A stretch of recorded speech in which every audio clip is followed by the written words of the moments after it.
തിരുവൻവണ്ടൂർ മഹാവിഷ്ണു ക്ഷേത്രം. പാണ്ഡവരിൽ നാലാമനായ നകുലന്റെ തേവാരമൂർത്തിയായ മഹാവിഷ്ണുവാണ് തിരുവൻവണ്ടൂർ മഹാവിഷ്ണു ക്ഷേത്രത്തിലെ പ്രതിഷ്ഠ. മറ്റു പഞ്ചപാണ്ഡവ ക്ഷേത്രങ്ങളിലെ പോലെ തന്നെ ചതുർബാഹു വിഷ്ണു വിഗ്രഹമാണ് തിരുവൻവണ്ടൂരിലെ പ്രതിഷ്ഠ. സ്ഥലനാമം തന്നെ പാണ്ഡവപുരി എന്നും അറിയപ്പെട്ടിരുന്നു. വലിയ വണ്ടുകൾ കാണപ്പെട്ട സ്ഥലം എന്നുകൂടി അർത്ഥമുണ്ട് തിരുവൻവണ്ടൂരിന്. തിരുപാണ്ഡവപുരി എന്നും പ്രദേശം അറിയപ്പെട്ടിരുന്നു. നമ്മാൾവാരുടെ ചരിത്രത്തിലും ഇത് സൂചിപ്പിക്കുന്നു.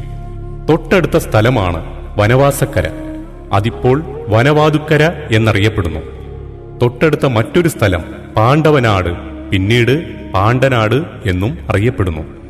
വനവാസകാലത്ത് കഠിന തപസ്സിലൂടെ പാഞ്ചാലി അക്ഷയപാത്രം സ്വന്തമാക്കിയതും തിരുവൻവണ്ടൂരിൽ വെച്ചാണ്.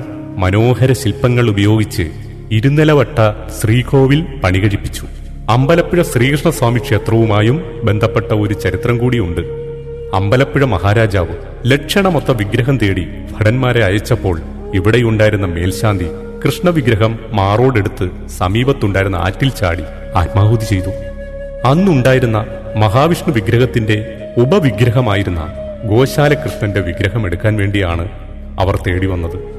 അങ്ങനെ വന്നപ്പോൾ പൂജാരിയായ ബ്രാഹ്മണൻ കൃഷ്ണവിഗ്രഹം ഇളക്കിയെടുത്ത് ജലാധിവാസക്രിയ നടത്തി. പമ്പയുടെ കൈവഴികളിലൊന്നായ ആറ്റിലാണ് നടത്തിയത്. പിന്നീട് കാലാന്തരത്തിൽ ചിത്രകാരൻ കൂടിയായ ഒരു പണ്ഡിതൻ ഈ ജലാധിവാസക്രിയയുടെ സ്വപ്നദർശനമുണ്ടായി. അതിനെ തുടർന്ന് 51 ദിവസം കുഴിച്ച് ആ കൃഷ്ണവിഗ്രഹം തിരിച്ചെടുക്കുകയും പ്രതിഷ്ഠിക്കുകയും ചെയ്തു.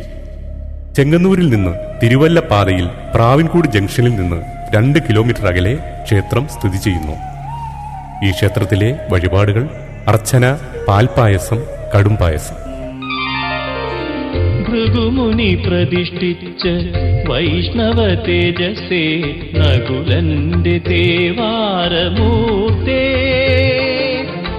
അവിടുത്തെ തിരുമുമ്പിൽ അടിയങ്ങൾ ഉരുവിട്ട മന്ത്രാക്ഷരങ്ങളെല്ലാം നിന്റെ നാമം.